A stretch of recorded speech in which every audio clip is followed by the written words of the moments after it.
그렇다면 결국에 그 채권은 실제로는 금값이 될 수 있겠구나라는 것을 300프랑으로 보상이 되었습니다. 무려 6000%의 수익률을 보게 된 거죠.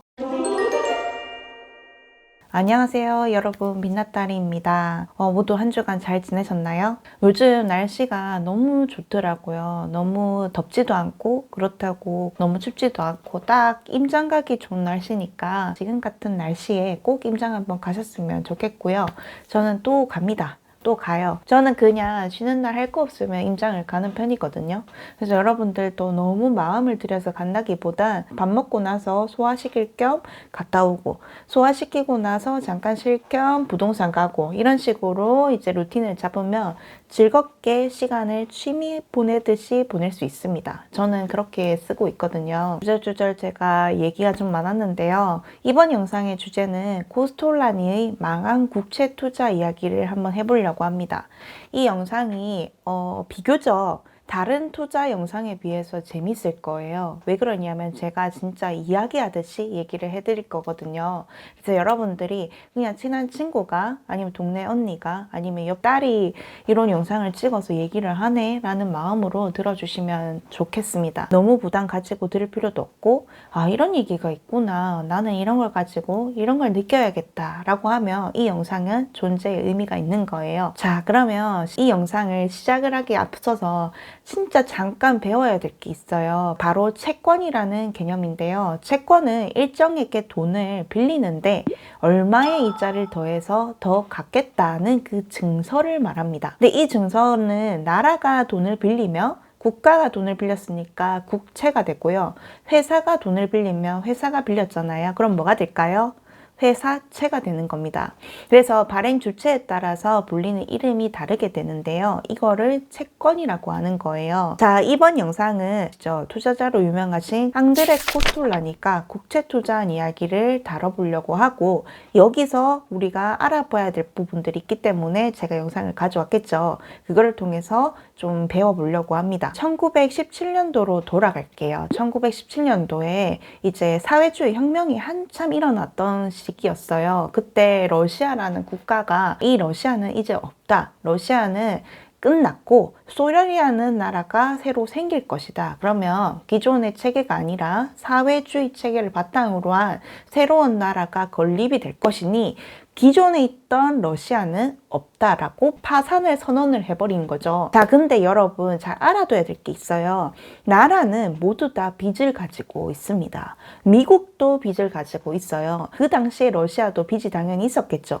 그렇다면 그 당시에 러시아에게 돈을 빌려줬던 채권자들이 있었을 거 아니에요. 그런데 나라가 망해버린 거죠. 그렇다면 러시아에게 돈을 빌려줬던 그 당시에 채권자들이 가진 이 국채라는 증서는 어떻게 됐을까요? 종이 쪼가리가 된 겁니다. 그냥 쓰레기가 된 거죠. 돈을 갚겠다고 적혀는 있지만 그것이 아무 의미가 없는 그냥 종이 쪼가리가 된 겁니다. 그런데 말이죠, 코스톨라니는 이 버려진 러시아의 채권을 조용히 사부작 사모았습니다.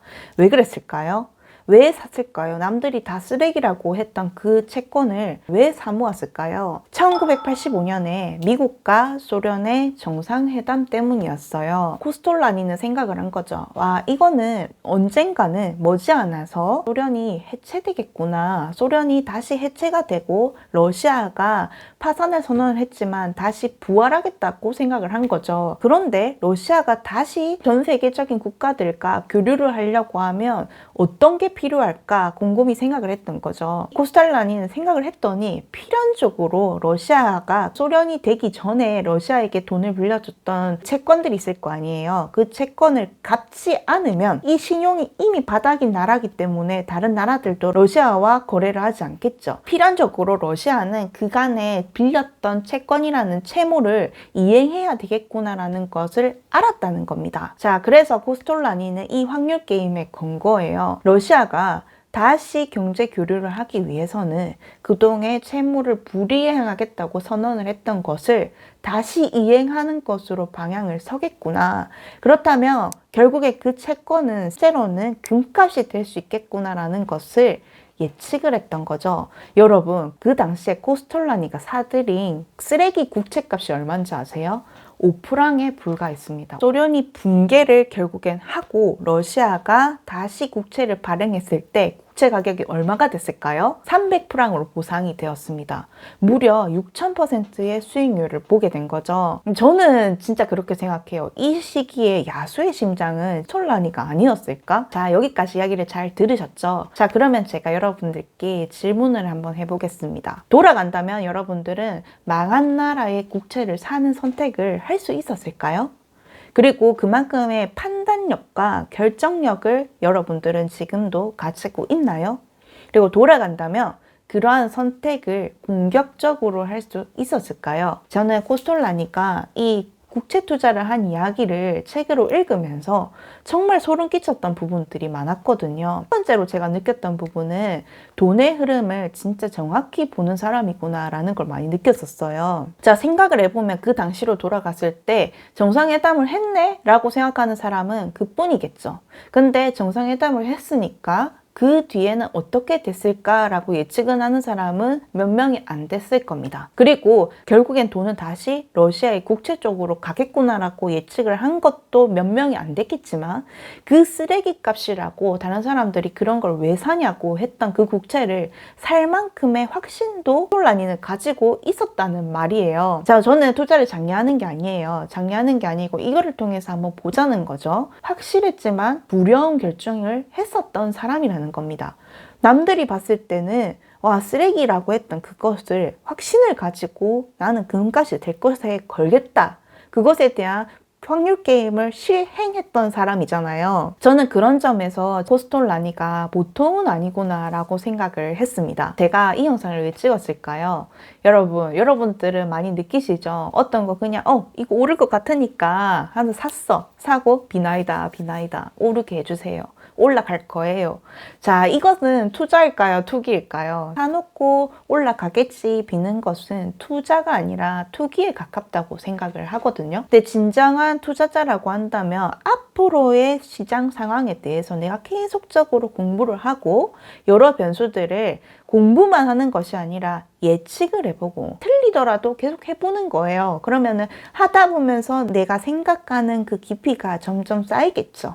그렇게 되다 보면 어느 순간 나의 투자에 대한 확신을 가지는 순간이 딱 올 거라고 저는 생각을 하거든요. 자, 그렇다면 어느 순간 남들이 그거 뜯어 멀리더라도 내가 가진 확신이 있고 나의 기준이 있기 때문에 남들이 아니라고 할 때도 내 기준에 맞게끔 투자를 실행할 수가 있다고 생각을 합니다. 예측이 다 맞을 수는 없고 모든 게임의 판을 다 이길 수는 없습니다.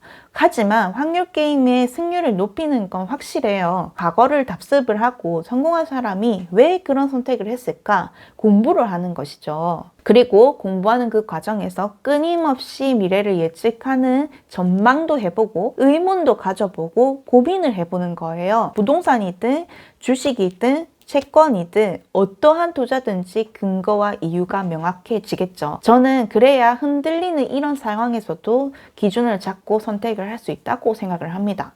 여러분들은 과거로 돌아간다면 코스톨라니와 같은 선택을 할 수 있을까요? 지금의 저라면 그 정도까지 못했을 것 같아요. 정상회담 했으니까 다시 러시아가 돌아가지 않을까? 라고 그 정도까지 생각했을 수는 있을 것 같아요. 근데 그렇다면 채권을 사야겠다. 남들이 쓰레기라고 하는 거 지금 쪼아볼까? 라는 생각을 지금의 저는 아직 못했을 거라는 말이죠. 자, 그래서 이 영상을 가지고 왔던 이유는 지금의 나의 수준과 코스톨라니의 수준의 격차를 알아야 된다는 겁니다. 이런 게 다르구나. 그렇다면 나는 거인의 어깨에 올라타려면 어떻게 해야 될까? 이 거인은 어떤 생각을 가져서 그런 결정을 했을까를 계속 고민을 하고 우리도 스스로 거인의 인사이트로 보려는 노력을 해야 된다는 겁니다. 지금 시기이기 때문에 굉장히 중요한 영상이라고 생각을 하거든요. 그래서 여러분들에게 저는 답을 드리는 영상보다 생각을 할 수 있는 영상이 되었으면 좋겠어요. 그래서 이번 영상이 그랬다고 한다면 성공입니다. 그랬다고 한다면 여러분들은 제게 구독과 좋아요라는 보상을 주시면 되고요. 자, 그래서 이번 영상이 여러분들께 영감이 되고 생각을 할 수 있는 그런 계기가 되었으면 하고요. 저는 다음에도 또 좋은 영상 준비해서 또 돌아오겠습니다. 구독과 좋아요는 다음 영상을 또 만들고자 할 때 앞으로 나아갈 큰 힘이 됩니다. 그래서 여러분들도 더 좋은 영상을 받아보고 싶다면 제가 또 열심히 만들어 올 테니까 구독과 좋아요 좀 부탁드립니다. 제가 아직까지는 초반이라서 그런 버프가 많이 필요하더라고요. 아무래도 보상이 없으면 포기하고 싶은 날들이 많아서 여러분들이 좀 다뤄줬으면 하는 내용이 있다면 댓글에 남겨주세요. 그러면 제가 그 댓글을 보고 저의 인사이트를 녹여서 또 더 좋은 영상을 만들어 오겠습니다. 다음에 또 만나요.